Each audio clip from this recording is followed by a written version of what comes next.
We have a remarkable opportunity this morning to take a look at something that has grabbed the headlines. It's really a very timely topic. We're going to look this morning at the possibility of integrating spiritual principle and integrity with bottom line corporate profits. Someone who is uniquely qualified to speak on this topic is Tom Zender. Tom has been in corporate business for many years, having been in management positions for such companies as General Electric, Honeywell, and ITT. He was also president of Unity for 6 years. He currently serves on the boards for the Association for Global New Thought and Evolutionary Leaders. His book, The God Goes to Work, New Thought Paths for Prosperity and Profits, contains a foreword by Deepak Chopra and has been heralded by such individuals close to all of our hearts, Gene Houston, Bruce Lipton, Greg Braden, and also Fred Anderson, the former CFO of Apple, as providing a much-needed new paradigm for business. We are very fortunate to have him this morning. Please welcome Tom Zender. Thank you.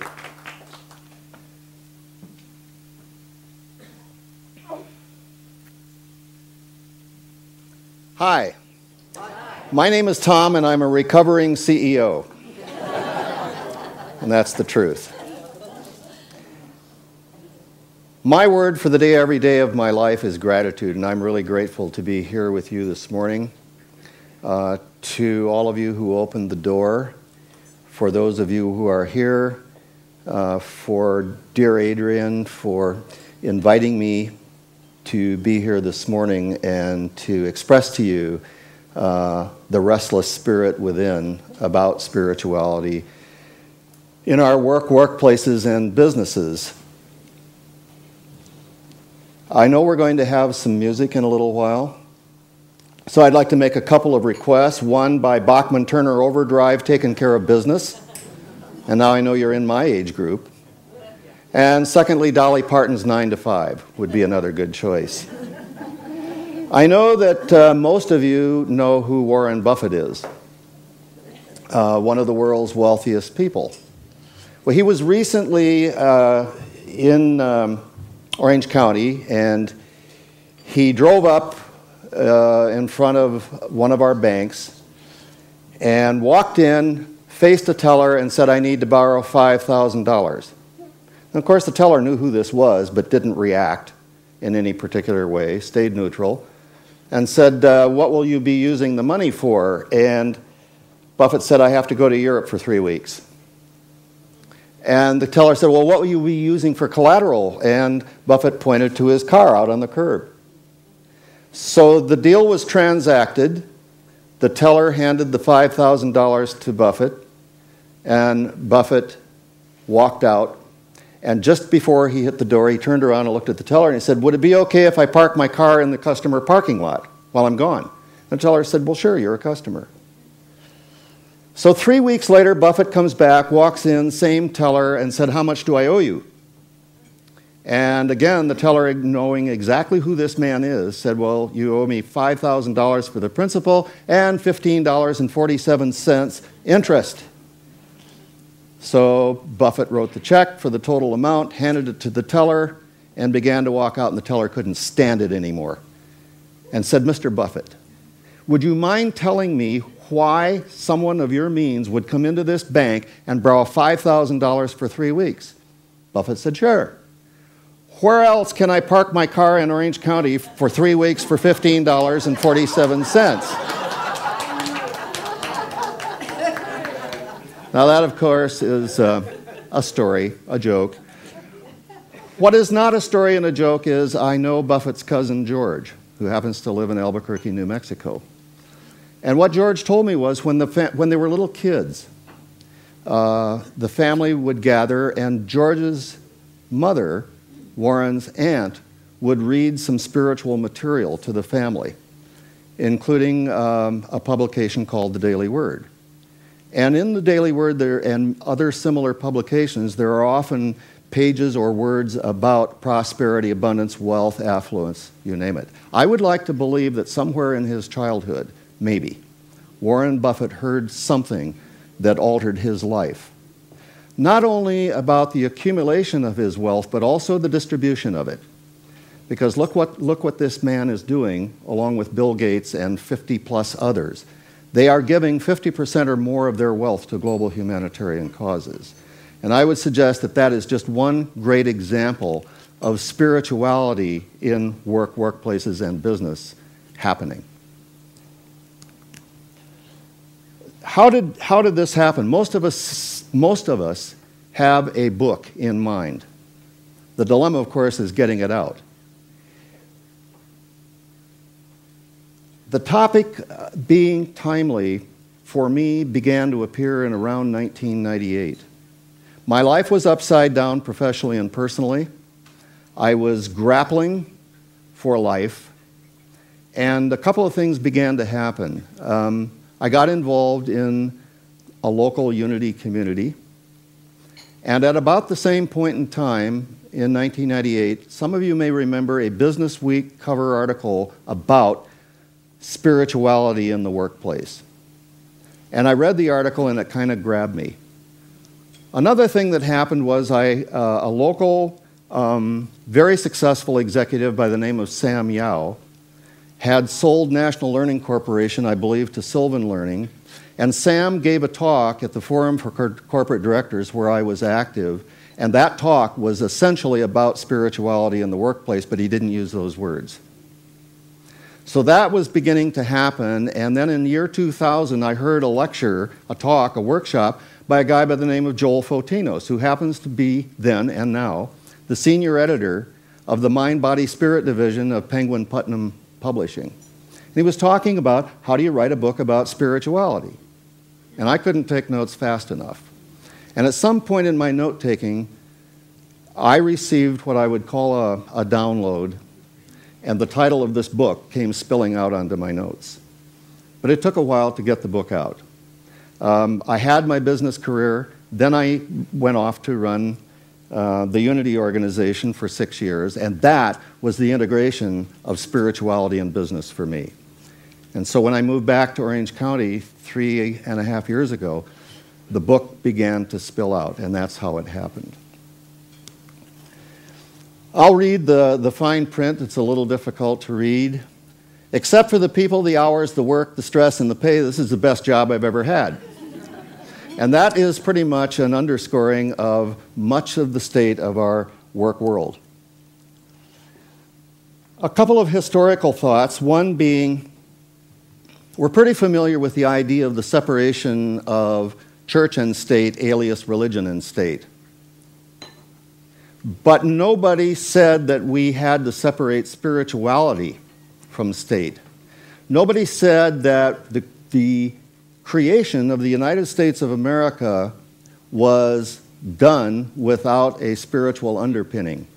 In fact, a number of books have been written that suggest that the founding people of this country were metaphysicians. Some additional books suggest that many of them were also mystics or expressing mysticism into the foundation of this country. And that's why we'll see the word God, which is just one name among millions of names for that which is greater than ourselves, in the documents that prescribe this country. But also no one has said that spirituality cannot be in the workplace. We've pretty much said that religion in the workplace is generally not a good idea. But spirituality can be. And within the last decade, we started to see several shifts that tell us that this is so. The Business Week article was one. Another example was that I've noted that Deepak Chopra periodically lectures at the Kellogg School of Business at Northwestern University in Chicago. Another telling indicator is he just published a new book called The Soul of Leadership. Another indicator was when I wrote the book, I thought that a publisher would be somebody like Hay House, a mind, body, spirit, etc. publisher. So when my literary agent was shopping the manuscript, she She did give it to a division of John Wiley and Sons up in the Bay Area called Jossie Bass. Jossie Bass is the Mind, Body, Spirit publishing division of Wiley. They turned it down. But the business books division of Wiley is the one who picked up my book. Why? Because I think they understand this trend that is happening about the rising consciousness of spirituality in business. A lot of people say to me, well, we should put more spirituality into business. Norman said it. We don't have to. It's already there, fully. And our work is to take the wrappers off, avail ourselves of our spiritual assets, and express them in our workplace. So within the last decade, there are many telling tales about the opening at this point in time for spirituality in business and our awareness of it and our willingness to express it. Who works? Well, often my audiences will talk in terms of people who work are people who are compensated to work. So it's those who are salaried, it's those who earn money from work. I would suggest there are many, many more. So volunteers, selfless service volunteers in nonprofit organizations and others work. They don't happen to be monetarily compensated for it. They're compensated hopefully in other ways. The military works. Good students work. Homemakers work. I know. I was a Mr. Mom for 15 years with 2 kids, carrying an executive level job. Raising the kids was harder than the executive job, but I worked. I would suggest that retired people work in maintaining their lives. So the vast majority of people work in one way, shape, form, or another. And another aspect of this is that most of us spend most of our waking hours throughout our lives working in one shape, form, or another. So the idea of spirituality on the back burner, leave spirit in church, leave spirit at home, leave spirit there on weekends, evenings, fine. But come 8 o'clock Monday morning, many of us turn into different animals and we leave it behind us. I'm reminded of an earlier American Express ad about the card. What was it? Don't leave home without it? Can't. We can't get rid of spirit if we want to, always present, but we forget. So the economy, I ask people sometimes, what's the greatest power on earth? Well, it's the universe, it's the cosmos, it's the divine, it's God, or by whatever name you want to call it. Then I say, no, well, okay, fine, yes. How about in the human plane? Well, it's the federal government. Really? Yeah, it's Ben Bernanke's job. And I suggest that we're it. We are the economy, both as providers and as consumers. So the notion of spirituality tied to the economy is a very important consideration because we're creating it all the time. And so to the extent that we're aware of our spiritual nature being expressed into our work as workers, and I would suggest consumers, is a critical awareness. So why be concerned about this from an internal point of view? Well, number one, if I am aware of spirituality in my work and workplace, I become a better worker. The quality of my output is improved.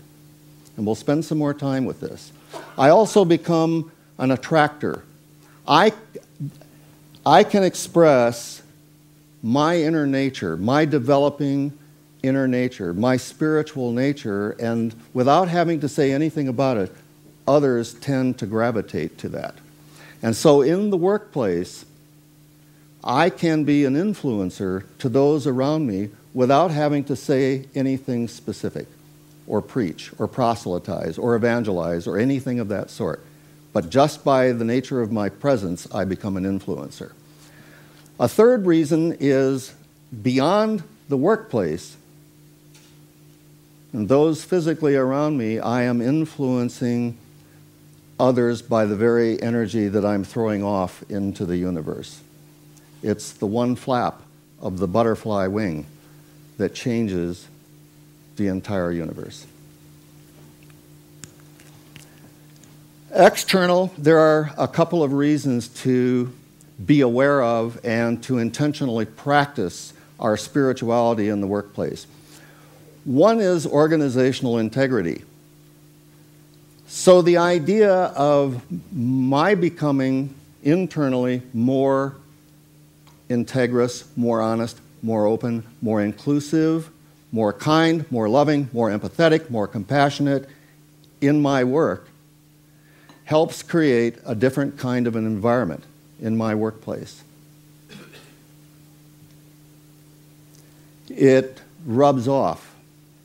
And the organization by nature will become more integrous in the process.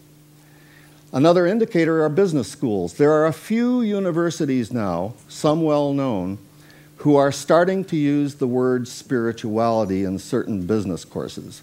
And they're typically defined as business ethics, business morals, etc.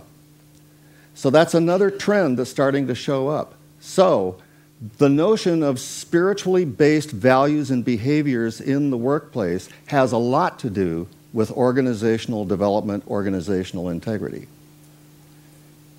We can take a look at the last decade in terms of what's going on in the business world.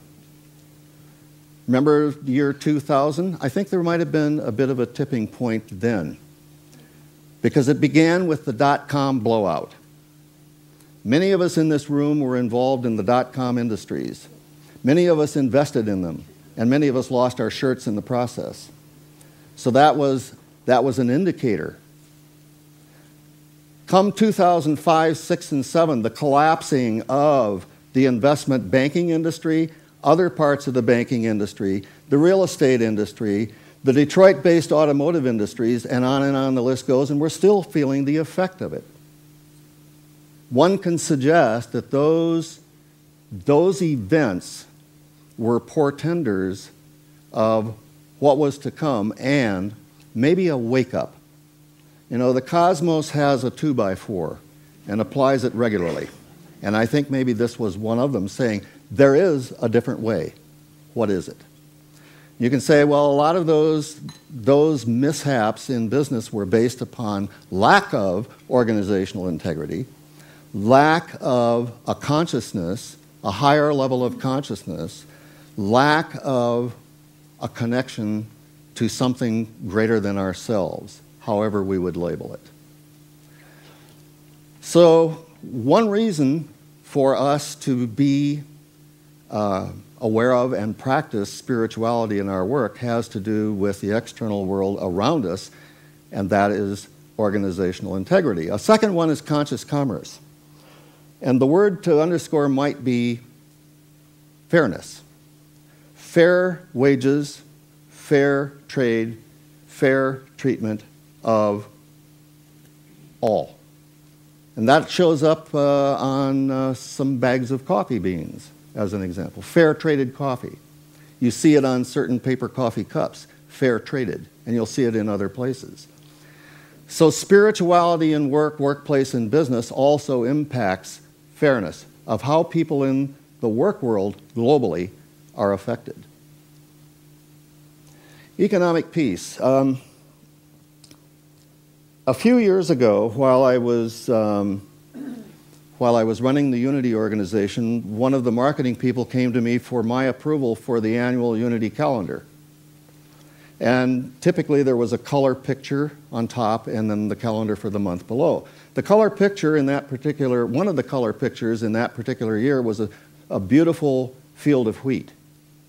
And usually there was some kind of a quote from some author, some noted person, scripture, whatever it was. Well, the quote happened to be from a Dr. Norman Borlaug, who was a University of Iowa, University of Minnesota professor of agronomy, agriculture. And Norman's work included not only the university work, but he traveled the world teaching third world countries how to grow more and better food, and he was immensely successful at it. And in 1970, he was awarded a Nobel laureate. But the quote from Borlaug was, "If you wish to cultivate the fields of peace and justice, you must also cultivate the fields of wheat, or there will be no justice, no peace." So what he meant was, if a given population doesn't have enough food, water, clothing, housing, medical care, education, community and communications, there probably won't be peace there. So we need to attend to it. One calculation suggests that if all businesses, all corporations of all sizes globally were to part with a fraction of 1% of annual operating income, operating profits, it would largely resolve many of the human issues that we see around the globe. Do remember, you've heard it before, it's still true, that well over 50%, I think it's more like 2/3 of the world's population, lives on less than something like $2 or $3 US per day. Also know that 20% of the world has no clean drinking water. And yet in this country alone, we flush, and I do mean flush, 6 billion gallons of potentially drinkable water per day. So the idea of spirituality in our work, workplaces, and businesses also having the nature of giving to it is a key component of it. Because business, including us, can give to global humanitarian causes. I quoted what Buffett, Gates, and others are up to. Target Corporation, Minneapolis-based, Target stores, was founded by a family by the name of Dayton long ago. There was a Dayton's department store, one, in Minneapolis, Minnesota. And over the years, it took off and grew and exploded, and now we see it very visibly today. Ostensibly a very successful corporation. Bruce Dayton, one of the offspring of the founding family, went off to India for a few years. And just being there can be transformative, and I think he was. He went back to the corporation and told the board and the executive staff that Target Corporation needed to give 5% of their annual net operating profits to global humanitarian causes. Can you imagine what the board and the executive staff was thinking in a company that runs on relatively thin profit margins? But they did. And they've been doing it for years, and now they're well noted for it. 5% of their annual net operating profits to global humanitarian causes. Employees love it. The shareholders have learned to love it. And consumers, the consumers who are aware of it, love it. I know when I go into Target to buy something, some little piece of what I spend will go for some good cause. They're not the only ones. There are many, but there can be many, many more. We would expect a comment about spirituality in our lives from somebody like Gandhi. Spiritual relationship is far more precious than the physical. Physical relationship divorced from spiritual is body without soul. But would you ever dream that Henry Ford would say something like this? He's often painted as an austere, unsmiling, hardcore, rough, tough business person. Not really. Maybe his spiritual DNA still permeates that company. It was the one Detroit-based major automobile manufacturer that did not succumb to having to have our taxpayer help. And they are rising out of the near-death experience in pretty good order these days. I believe God is managing affairs and that he doesn't need any advice from me. I believe everything will work out for the best in the end, so what is there to worry about? There are a couple of spiritual principles that I'd like to share with you, one being the spiritual transaction. And that's pretty well covered in my book. It is founded on trust. So let's take an example. How many of you have ever gone out to buy something, suggest a new car, and you entered the dialogue and you entered the transaction, you bought the car, and you went out and you got in it and you started it up and you started to drive it home and you wished you hadn't? Anybody? Sure. Then there is also the occasion where we've gone out to purchase something as a consumer, and we go into whatever place of business is providing it, and we buy it, and we leave with it, and we are happy.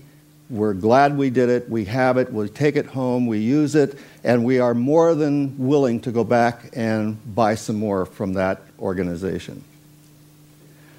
We even feel it when we walk in those places of business. There's a certain energy, I believe, that is thrown off. We can feel it, even if there's nobody there for the moment, as we walk in. We can also feel where the energy is so-called negative. Doesn't feel so good. What is that about? I think it's about something called the building of spiritual transactions in those various places and the energetic offspring of those transactions. How do I create spiritual transactions in my work dealings, my business dealings? The answer is consciousness. The elevation of my consciousness, the development of my interior, the transformation of my soul, my spirit, so that I am more aware of how I'm behaving as a worker and as a consumer. Idea of a consumer. I remember going late night to some airport somewhere, last flight to wherever I was going, and the flight was canceled, and I was standing facing the gate agent, who was a young woman, and I could feel the rage piling up in me. And I could see what was happening to the other passengers who were facing the same dilemma around me. And something happened within me that said, the rage isn't going to do it, Thomas. Do you have another choice? Well, yeah, another choice was just to stand back and sit down. The choice that became available to me in that moment, just because of my awareness, was to bless, to silently bless that agent, those passengers, that airline. And that relieved my stuff. I believe that the energy thrown off relieved other stuff. And in about 15 minutes, for reasons I do not, I guess I understand, but they were striking at the time, the agent came over to me and said, would you come and see me for a moment? I think I can get you on a different flight on another airline tonight. It's not why I did it, but that was an outcome. And I can't guarantee that outcome, of course, each and every time. But it's worth considering. M. Scott Peck, author of The Road Less Traveled, in that book suggests that awareness is a subset of consciousness that allows me to make choices. So it is choice making that is part of this dialogue. How many of you have been involved in situations where you were in a work setting where you or someone else had a great idea? Yeah. And somebody said no. We can't do it, we don't have enough time, we don't have enough money, some other competitor will do it before we can, and on and on and on it goes. And we've never done it that way before, and this is the way we always do it. No-ness born out of fear. Yes-ness born out of faith. Run with it. Let's try it out. Let's get together and see what we can do. And there are numerous examples of products, services, and corporations that stem from that level of thinking and allowing and accepting. One of the great ones I'm aware of is the creation of an aircraft in the early 60s called the SR-71 Blackbird. The Defense Department had gone to Lockheed up in Burbank and said, let's build this exotic aircraft. It was not a weapon-carrying aircraft, it was surveying and reconnaissance. And Lockheed said, no, can't do it. One engineer, Kelly Johnson, said, I'll do it. Give me the money, let me handpick my people, and get me out of here. Get me off into a different building in Burbank, and we'll do it. That was a yesness born out of faith, and they did. In very short order, they created the world's highest altitude, fastest forward flying aircraft, piloted production ever. Still is. 40 plus years later. So there is an example of the acceptance and the yesness. Productivity is another result of spiritually based transactions in our workplace. Maybe you've seen the number, somewhere between $200 and $300 billion per year in the U.S. alone of lost productivity because of job stress.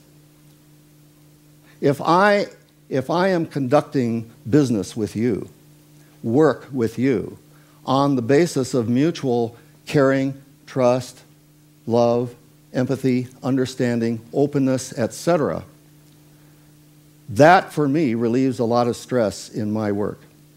And it will for you too, and it will for those around us. So there is another bottom line reason to have our awareness about the expression of our spiritual nature in the workplace. Now, table time. I'd like to have you take a few moments, the 55-second rule, I think, and go around the table and remember something in your work lives, whenever it was, that was two things. One, a positive spiritual transaction of some kind that you remember. And just articulate that to someone sitting beside you. Also remember one that was not. You know, the car you wish you hadn't bought, or whatever it was. And also bring that to mind and just contrast those two.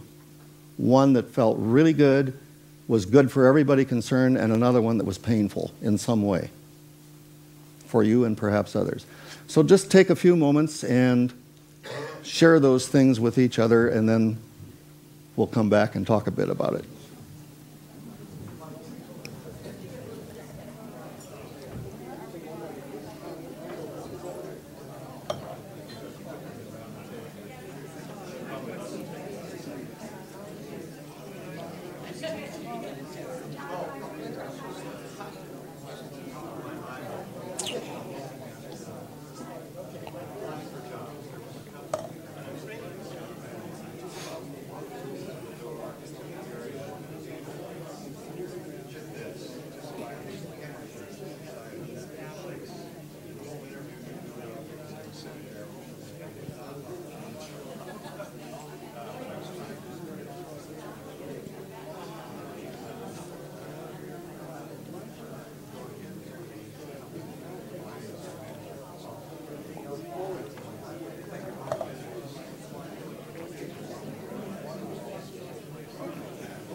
To a close.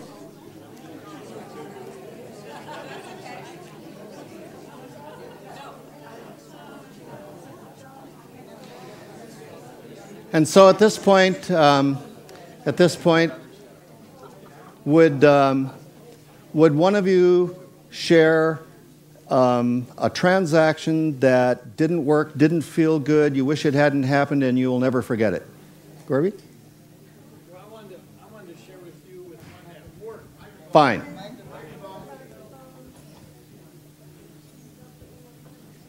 He'll share one that worked. This one worked. 2 o'clock in the morning, I was going down Clark Street in Long Beach, and a plane was landing, and they had the running lights on the runway, and my vision was to put those lights on the floor of aircraft. And anyhow, that was my first invention. And they put them on every aircraft in the world. So that perhaps had a couple of components. One was the same lights are in theaters, right, ships, crosswalks, and so on and so forth. They're called the pulsating lights. So there was a yesness in it for you. Right. You didn't back away based on your own No. or anybody else's knownness. No, they said, we've never done this before. Right. And I said, well, get used to it. Right. And secondly, I detect a component that also said there was something of value beyond money in the sense of safety in the aircraft, safety in the dark theater.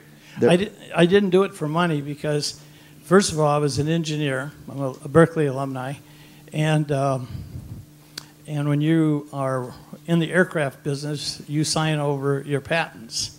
So any patent becomes a property of the company. Thank you. Would someone share a circumstance, a remembrance of something that happened, of a transaction that you wished hadn't happened, whether you caused it or not? Well, this is kind of a funny one, which I've told a number of times.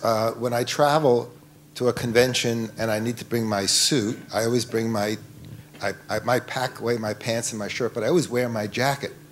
And so I get in the airplane, and I mostly get to fly first class, and I will give my coat to the flight attendant to hang up so it gets to the place nice and crisp and clean. Except if you ever watch the way the flight attendants hang the coats up, they just shove it in there, and I get it back like I might as well have shoved it into my suitcase. So now I don't let them hang up my coat anymore. So I had this one incident where I usually wait to see that the flight attendant isn't looking, and I go and hang up my own coat. But this particular time, this woman was sitting there, and she was standing there, and she was like guarding the hangers. And I went over there, and I wanted to hang up my coat. And I said, well, I'm just going to hang up my coat. And she said, well, I'd be very happy to hang it up for you. And I said, look, I really know you'd be very happy to hang it up with me. But I'm kind of an idiosyncrasy. I like to hang it up myself. She says, well, I said, I would just prefer. She says, well, okay. Well, okay. So I hung up my coat, and at the end of the flight, one of the other flight attendants came over to give me my coat, and she handed it to me like this, and she says, another flight attendant, she says, well, I hope, sir, that we did a good job of taking care of your coat on this trip. Right. Thank you. A couple more principles. All of this is well spelled out in the book. Another idea is that we do carry spiritual assets within us. We're born with them. They're a natural, native part of us. They are our inner selves.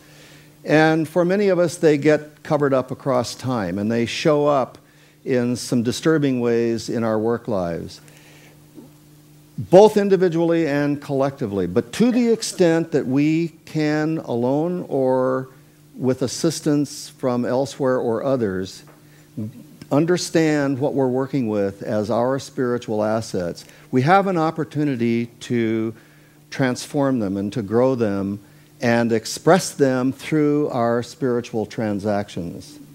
For those of you who are familiar with financial sheets, transactions feed the balance sheet, which is assets and liabilities, and vice versa. So what we're describing here in terms of spirituality has a human counterpart in financial statements. So well that we learn about spiritual transactions and their connection to our spiritual assets as we understand them and develop them. Spiritual environment. We've said something about this, but we can, alone and with others, influence a work environment by the way we adopt and express spiritual ideas, spiritual principles, and practices. There is, I think, an evolution that has begun. It's in motion. Not sure it's a revolution, but it is certainly an evolution. Jeff Bezos, founder of Amazon.com, what we want to become is something completely new. There is no physical analog for what Amazon.com is becoming. Marianne Williamson says it another way. When an idea, in this case, spirituality in work, workplaces, and business, reaches critical mass, there's no stopping the shift its presence will induce. I think we're in the midst of it. There is a movement going on in the sense that, and I think it began some time ago, we have been through many ages described by historians. Ice Age, Bronze Age, agrarian age, industrial age, and most recently, many will say, well, we're in the information age. I would suggest that we may be entering the age of consciousness. We are becoming conscious of consciousness. And that is a radical shift for humanity because it now gives us a choice as to how we'd like to evolve going forward, choice instead of chance. Some of the characteristics are, and it really shows up in many young people, altruism, moving from me to thee or we, moving from head to heart, moving from seeing is believing to believing is seeing are some of its characteristics. One of the byproducts is collaboration. Look at what's going on, whether we like it or approve of it or whatever. The ideas coming out of, let's say, the birth of the internet. There was a meeting in France years ago as the internet was getting cranked up. U.S. business people, government people, telling the French industrialists, French government people about the internet and why it's important, then you should do it. One of the French people said, who owns it? No answer. Nobody owns it. Or everybody owns it. It was a highly collaborative effort to create the internet. And we see numerous examples of that. The development of the operating system Unix, the development of Facebook, and on it goes. Those were highly collaborative efforts born out of less about me and less about making money and attempting to do something good for the whole of mankind. One last thing, and time is up, almost. So now the question of action is in front of us. What to do about it? What practical things can I do in my workplace, regardless of the nature of my work, whether I'm paid or not, whatever it is, including homeowner, consumer, volunteer, whatever it is. Here are some opportunities for how I will actively think, speak, and act. Nobody, I think, can stop me from silent prayer in my workplace. Nobody can stop me from blessing another employee, my boss, the owners of the business entity or nonprofit entity. Nobody can stop me from blessing a customer, a vendor, whom I'm trying to squeeze every last dime from, or a competitor. Years ago, still around, an earlier computer networking company preceding Cisco was Novell. Novell was founded by a man by the name of Ray Norda. Ray Norda coined a term, co-opetition, meaning we as an industry we competitors can get together and without collusion we can create better products and services and we can create a better industry for ourselves and our customers. So can I bless a competitor? Why not? Anybody, anytime, 24/7, it's free and it works. 94% of the US population believes in the efficacy of prayer, however we express it. Meditation, can I spend a few moments at my desk in the morning or any time or during a break or during lunch just going quiet and meditating? Why not? Nobody has to know about it. I don't have to say anything about it. I don't have to stand up in my desk when I do it. Again, 24/7, it's free and it works. Most of us know that. Google has meditation rooms for its employees, and they teach meditation on the campus.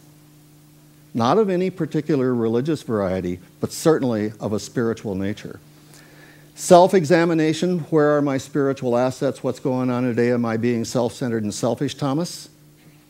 Yep. Do I have an opportunity to shift it? Yes, if I choose to.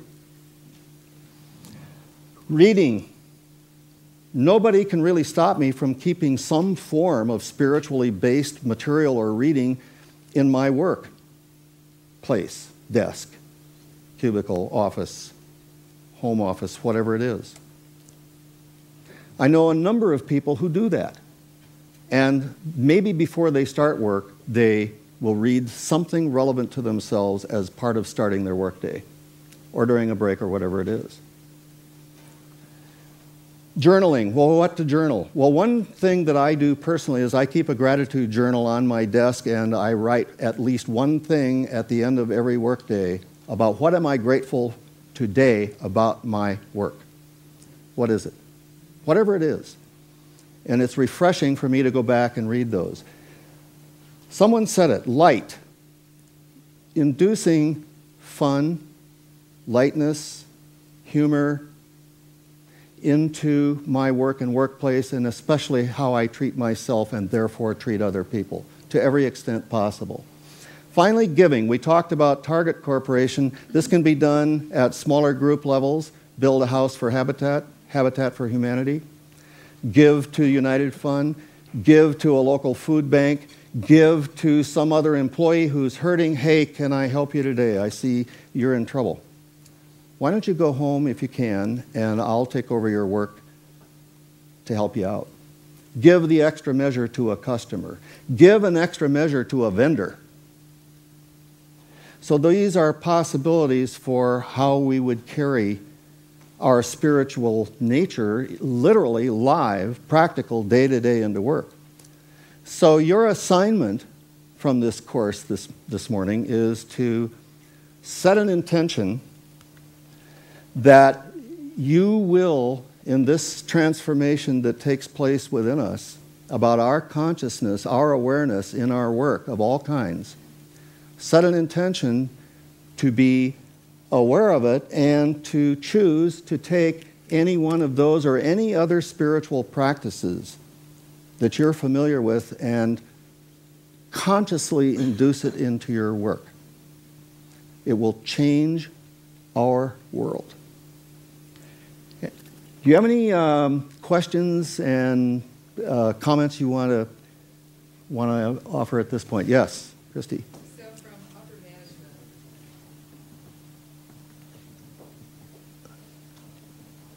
With regards to upper management, how would you take these principles and, because it's usually a top-down approach in terms of setting the business corporate environment within a company.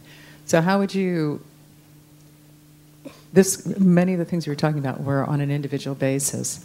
So how, and it feels to me that it would probably be even more impactful if it became a tone of the environment overall as an accepted practice. How would you present that to corporate America specifically, or encourage individuals to bring that to their workplace? It's a great question. And I don't have a canned answer, but let's look at it this way. I think there's the possibility of a push-pull. For those of us who are leaders in some way in any given work setting, we have an opportunity to express what we've been describing here without having to say, this is the way we're going to do it. But rather, as a leader, I behave that way, and I believe that then it runs into the organization. There's also the push-up, the grassroots, where I, as an individual, will simply adopt this way of working and let it spread as it will spread. Let it affect and infect others. So that is, I think, the way to go about it. Top down, bottoms up, and hopefully they'll meet in the middle. I have to stop. I apologize for running over. Thank you very much. Thank you. Thank you. Thanks so much. Thank you.